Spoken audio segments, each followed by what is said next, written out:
And I also had one, not bone to pick, but kind of bone to pick with you about texting on your TikTok. But Oh, we can let's maybe talk go. about that I'm ready. after. Yeah, no, let's go right now. Okay, okay. I'm excited. So Okay, well maybe you give made a give Elisa some TikTok give that give everyone some totally, totally. context. Go ahead.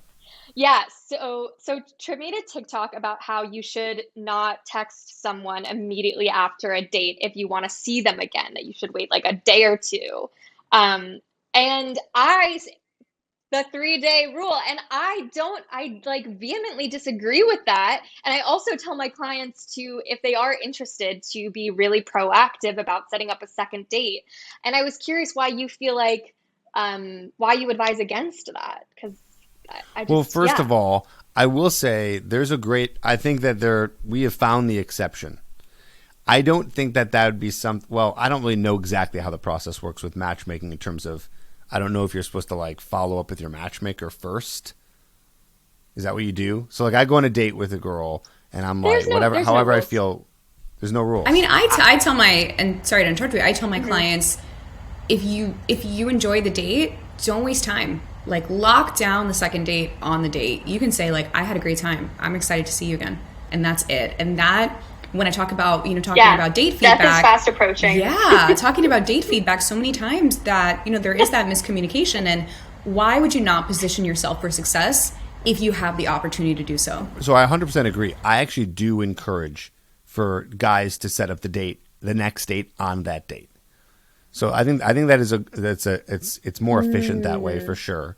If that doesn't happen, so what I say is, yeah, don't. It's I literally mean 1 to 2 days. I don't know. Maybe people hear that and they think like I'm loose with it. Like I literally mean you should not wait So what I'm trying to actually tell people is that, or guys, is that they should not wait too long. You need to do it within 1 to 2 days. My point is when you're doing it, when you text them to set up the date. So that's all I'm saying. I'm just saying do it in 1 to 2 days Mm. and then set up the date. What I guess what maybe gets out of context and so many people get so angry with that video, it's hilarious, is because I'm trying to tell guys In me. is don't sit there texting and trying to get to know each other. So what I'm saying is don't text girls, Hmm. and that's because that's the headline of the video on TikTok. It's like stop texting girls. Is stop texting them to play catch up and chat and how are you and what's going on. I'm all for text them the next day, at the worst 2 days later, but the next day. If you haven't done it on the first date, the next day you text them and you just set up the date. And that's it. Hey, I had a great time. Why don't we grab dinner? When are you free next week? That's it. Just a text like that. So to clarify, not that you need to agree, but that is what I mean by it. I just don't want guys sitting around texting all day because what happens is, and this is the thing, it's like I'm going really against the grain here because we're living in a world of Gen Z where they learned how to communicate over digital. Even I, who I'm a millennial, I also was on the cusp of that. I was talking to people all day on AOL Instant Messenger, freshman year or whatever. So it's like, I get it. You're learning how to communicate digitally. So you think that that's where the communication happens. And I'm trying to get people to understand that even though that is the norm, you're not going to do yourself any good by texting and trying to get to know somebody. Because I don't know if you girls know this. This is what dating is like for some of these young people. They think dating is texting. And again, I get it. I'm not like old man, like, why are they doing like I understand why they're doing it. But what happens is, first of Hmm. all, you're communicating to a woman that you have all this free time in your hands, and that's not attractive. You might say something wrong because people read text messages in their own Hmm. voice. You ever read a text message and you think it was something kind of rude and they didn't mean it that way at all? It's only because you read it in your own voice. So there's a lot of room for error. So it's better to just set up the date and meet with them in person. And then I get guys who say to me, well, Trip, like they keep, what if they want to text me? What if they want to keep texting me? I say, well, you can give, you don't have to like ghost them. Like you give them an answer, just give it to them hours later to kind of show them like you're not a texter, and then just keep a date always being set up. so that you can connect in person, because that's the real place where you're going to build attraction and a connection anyways, is in person. Like, I mean, it's anecdotal proof, but how many times have I heard, maybe you guys have heard this, where they've been texting a lot? You ever heard stories of people texting a lot, or I guess people aren't really messaging. I guess, DMing, whatever, just any kind of text, and it's like all fun and games, and then like they finally meet up, and it just no connection. It's like, you were just wasting your time. It didn't matter. So that's kind of where I'm coming from. What do you guys think? Well, as you explained it, or you were like mid explanation, I figured that's probably what you meant, because that's pretty much the advice that we give to our clients too. And I give it to male clients, male matches, female, whatever the case may be, and tell them, do not exhaust conversation before the date, because ultimately you two are being introduced already fully vetted. You're on the same page about a lot of things. You want to meet each other. Do not have conversations that should be had in person, where you can feel things like tone and energy that's so important and detrimental to creating a connection, over text.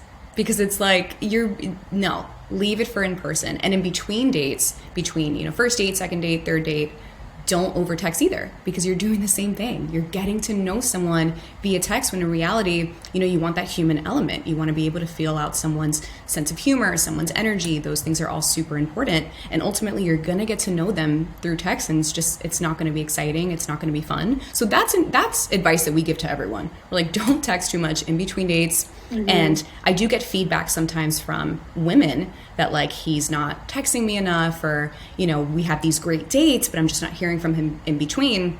And I like to always think, no one is going to treat us the way that we want to be treated unless we tell them. And a big mistake that people make these days is like, you assume that someone knows the way that you want to be treated. So if you're going out with someone, you guys have been on a couple of dates, and the communication between dates isn't great, let them know. Just tell them like, hey, I have such a great time with you on dates. I feel like in between we're not really talking that much. So I just wanted to bring it up to you and see what that's about. Wait, so a woman will say that they're going on dates, the dates are going well, the dates are always being set up, but she doesn't like the lack of communication in between the dates. Is that what it is? I hear that sometimes. Yeah, definitely. No, I get it. It's just like interesting. It's like, as long as you have because I get guys who say, well, if I don't text her in between dates, she's going to think I'm not interested. And I'm thinking, well, I get that, but what if you have a date set up? If she still thinks that and there's a date set up, then I would think that this is a needy person. Well, that's the advice that I give too. It's like, if he's making the plans and you guys have such a great time on dates, check yourself a little bit. Like, is it your attachment style that you feel like you need to be communicated with a lot more often in order to feel secure? And if so, we got to work on that. Let's talk about it. Like, what do you need? Do you need a friend to just talk to? Text me. We'll talk about it. But if you need that, affirmation from him, let's dive in a little bit deeper. If you need more communication, it's valid. You guys have been on a number of dates, like you're, at a place where you may become exclusive. Communicate and explain to him, this is the way that I want to be treated and communicated with. And at that point, if he's the kind of guy that you hope and think he is, he probably is going to run with it and do his best to, respect your wishes and communicate a little bit more. But ultimately, in the beginning stages of dating, I think that over communicating is a big no-no, and the presence and energy of your in-person dates should say it all. Simone, I heard a little from you. I think that like texting in the early stages, it should be only about like flirting or making plans.